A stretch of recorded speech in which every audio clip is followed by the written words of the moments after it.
فرق صرف اتنا ہے کہ اس کی بتی جو ہے وہ ایک چھنگلی کے برابر موٹی ہے، اور تقریباً ایسا دیا ہوتا ہے موٹی بتی والا، اس میں مٹی کا تیل پڑتا ہے، اور اس کی روشنی کا آپ اندازہ کر سکتے ہیں کہ کتنی کی روشنی ہوگی۔ تو جب وہ، کیونکہ میں پھر رات کو بھی گیا، ایسی میری لگن لگی ہوئی تھی کہ یہ کیسے ہوتا ہے، تو جب وہ جلا دیا جاتا ہے اور جہازوں کو سگنل ملنے لگتا ہے کہ اس قریب سے نہ گزرنا، یہ چٹانی راستہ ہے، تو خطرہ ہے انسانی جان کا بھی اور مال کا بھی اور جہاز کا بھی، تو وہ دیا کیروسین آئل کا چھوٹا سا دیا جس کے ارد گرد وہ گھوم رہا ہے روشنیوں کی پٹیوں والا پنجر، وہ دیا 25 میل ریڈیس میں اپنی روشنی پھینکتا ہے، 25 میل تک جاتی ہے اس کی روشنی، وہ صرف ان شیشوں کی بدولت جو ریفلیکٹ کرتے ہیں اور اس کی روشنی کو بڑھاوا دیتے ہیں، اور وہ روشنی دور دور تک جاتی ہے۔ جب میں اسے دیکھ چکا اور آج کا وقت آیا اور میں سوچ رہا تھا، اور ولایت والوں نے اعلان کر دیا کہ آئندہ صدی جو ہے یہ انفارمیشن کی صدی ہوگی، اور آئی چیز ایک انفارمیشن ٹیکنالوجی کی ہوگی، اب علم جو ہے یہ ایسے پھیلے گا، تو بہت ساری باتیں ایک ایک کر کے میرے ذہن میں سے گزرتی رہیں کہ یہ روشنی علم کی کہاں سے کہاں تک پہنچے گی اور کیسے پہنچے گی، میرے سامنے آ گیا۔ تو میرا چونکہ اسٹڈی زیادہ میں کہیں پہنچ تو نہیں سکا، ریلیجن کی ہوتی ہے کہ ریلیجن کیسے ٹریول کر کے ایک فاصلہ طے کر کے پیدل چلتا ہوا کہاں تک پہنچ جاتا ہے، یہ مجھ پہ راز ابھی تک کھلا نہیں۔ جو لوگ آسان ہیں، میرے بچے ہیں نوجوان، وہ کہتے ہیں جی تلواریں مار مار کے دوسروں کو فنا کر دیتے ہیں اور اپنا ریلیجن سکھا دیتے ہیں، مسلمانوں نے سب کے گاٹے اتارے اور ان کو اسلام سکھا دیا چاہیے۔ تو یہ تو بات قابل قبول عقل مانتی نہیں ہے کہ جب بندے ہی مار دیے تو پھر آپ نے وہ دین کا، یہ کیسے پہنچ جاتا ہے یہ نہیں سمجھا۔ اب میں دیکھتا ہوں کہ دنیاوی معاملات تو چھوڑیں، دینی معاملات میں اتنا لٹریچر پہنچایا جا رہا ہے، میرے گھر ہی اتنا آتا ہے کہ میں اسے ٹھیک سے پڑھ بھی نہیں سکتا، اور وہ سارے کا سارا لٹریچر جو میں پڑھتا ہوں اور انفارمیشن کے لیے، معلومات کے لیے مجھ تک پہنچایا جاتا ہے، وہ میری ذات کے اندر نہیں اترتا۔ علم تو ہے اور پہنچایا بھی جا رہا ہے اور دور دور تک پہنچایا جا رہا ہے، لیکن وہ اترتا نہیں۔ میرا یہ جی چاہتا ہے کہ میں حسد میں سے نکلوں۔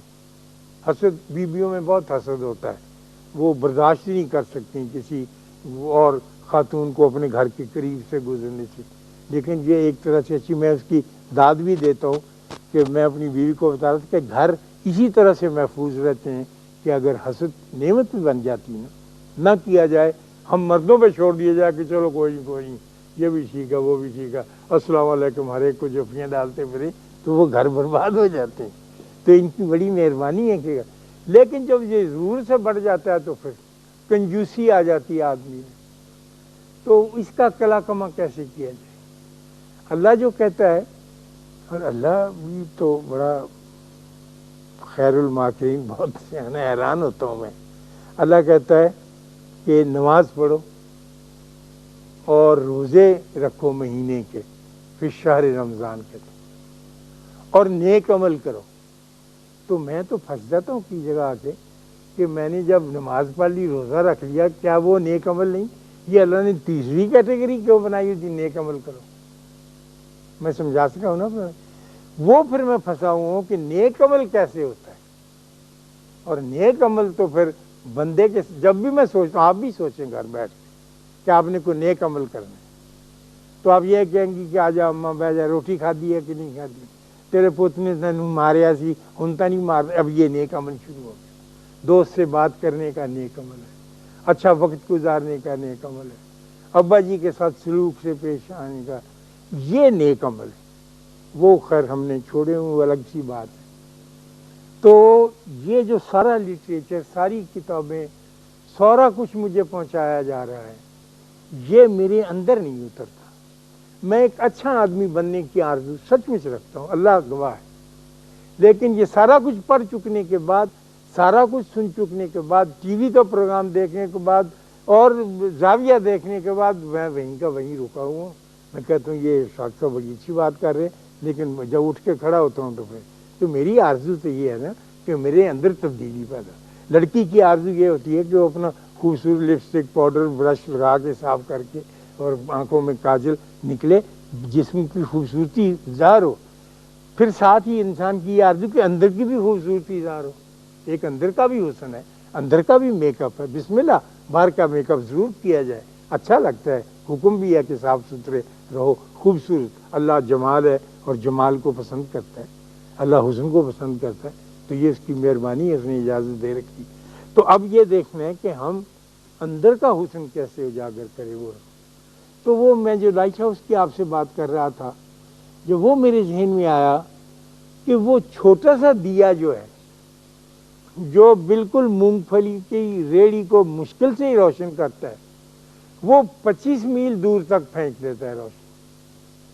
اور یہ اتنا سارا لٹریچر، اتنا پرنٹ میڈیا، اتنا الیکٹرانک میڈیا، اتنا ریڈیو، اتنا ٹیلی ویژن، یہ کچھ نہیں کر سکتا، اندر ہی نہیں گھستا. تو وہ دیا کیا کمال کا ہے اور یہ کیا. تو پھر خیال آیا مجھے، ایسے یہ پتہ نہیں ٹھیک ہے یا نہیں، کہ وہ جو اس کے اندر مہذب شیشے لگے ہوئے ہوتے ہیں نا، جو اس کی روشنی کو ریفلیکٹ کرتے ہیں، جو اس کے بہت قریب ہوتے ہیں، اور وہ گھوم رہا ہے، وہ اپنی روشنی بیچارہ چھوٹا سا لیمپ ان شیشوں میں اتارتا ہے، اور وہ شیشہ ریفلیکٹ کر کے دوسرے گھومتے آنے والے شیشے میں ڈالتا ہے، وہ اس کو ریفلیکٹ کرتا ہے. یوں کرتے کرتے کرتے کرتے جب وہ سمندر پہ پھیلتی ہے روشنی، تو وہ 25 میل ریڈیس کی بن جاتی ہے. لیکن اگر ڈائریکٹ وہ پھینکے گا تو کچھ نہیں ہوگا. تو جب تک بندے کا علم بندے کو عطا نہیں ہوگا اور بندہ نہیں اس سے سیکھے گا اور نمونہ نہیں بنے گا، اس وقت تک نہیں ہوگا. مجھ سے میرے بچے کہ ابو دادا یہ تو مسلمان بڑے لڑاکا تھے، تلوار لیتے تھے، وہ کرتے. میں نے کہا اچھا تمہاری بات مانتے. پھر مجھے خیال آیا یا اللہ، یہ سنکیانگ جو ہے چین میں، جہاں ایک چھوٹا سا رستہ جس کو اب سلک روٹ کہتے ہیں، اس کے اوپر اونٹ پر سوار ہو کر ایک آدمی چلا جا رہا ہے. دیکھو اگر کبھی آپ گئے ہوں تو وہ پہاڑ دیکھ کے لرز اٹھیں، اور نیچے خوفناک بہتا ہوا دریا، اور وہ چلا جا رہا ہے ایک اکیلا چھوٹا دیا، وہ مونگ پھلی کی ریڑھی والا دیا، اور سنکیانگ میں پہنچ جاتا ہے. اب اس کا نہ تو لٹریچر چھپا ہوا ساتھ ہے، نہ وہ بولی جانتا ہے ان کی، نہ وہ ایک دوسرے کے ساتھ کمیونیکیٹ، بہ گیا جا کے. تو وہ جو سنکیانگ کے اس زمانے کے بدھسٹ تھے، کنفیوشس تھے، وہ کہتے ہیں یار یہ کمال کا بندہ ہے، اٹھ کے ادھر چلا جاتا ہے، پھر یہ کھڑا ہو جاتا ہے، کانوں کو ہاتھ لگاتا ہے، تو وہ اس سے اپنی بولی میں اشارے میں پوچھتے تو کیا کرتا ہے اور تو اتنا اچھا کیوں ہے. جیسے یہاں گائیاں چرانے والے بندے داتا صاحب آ کر بیٹھ گئے غزنی سے، تو دریا تھا، وہ دریا کے کنارے اوپر بیٹھے تھے گائیاں چرانے والے جو ہندو تھے، گائبان، وہ آ کے پوچھتے تھے کہ ایک نیا بابا آیا، بولی ہم اس کی جانتے نہیں، نیلا آبرن پہنتا ہے، یہ ایسا کس طرح سے ہو سکتا. دادا صاحب پانی کا گھڑا بھر کے لاتے تھے، وہ رکھتے تھے، تو لوگ پانی ٹھنڈا پی لیتے تھے جو گرمی میں. تو وہ کہتے تھے کہ بابا تم کو یہ کہاں سے تم نے یہ سب کچھ، تم اتنے اچھے کیسے. اس نے کہا یہ سب اللہ کی، اب بولی سمجھ میں نہیں آ رہی. اور وہ کہتے تھے کہ ہم کو اپنے جیسا بنا دے. اس نے کہا نہیں اپنے جیسے ہی ہو تم، ٹھنڈا پانی پیا کرو بس، میں نے کرنا کرانا کچھ نہیں. جب بہت ہی زور دیا تو انہوں نے کہا کہ تم اتنے سارے خداؤں کو مانتے ہو، 5-6 خدا ہمارے اچھرے میں ہوتے تھے. لاہور میں ایک جگہ اچھرا، سب سے بڑے بت وہاں ہوتے تھے. اچھرا بہت آباد تھا، لاہور کم ہوا تھا. یہاں پر دادا صاحب کے زمانے میں اخروٹ کے اور بادام کے اور کرنی کے بڑے درخت تھے. عجیب و غریب باتیں. خیر، تو وہ پوچھتے تھے کیا. ایک گروہ چلا کشتی میں رکھ کے، فارس کی گندک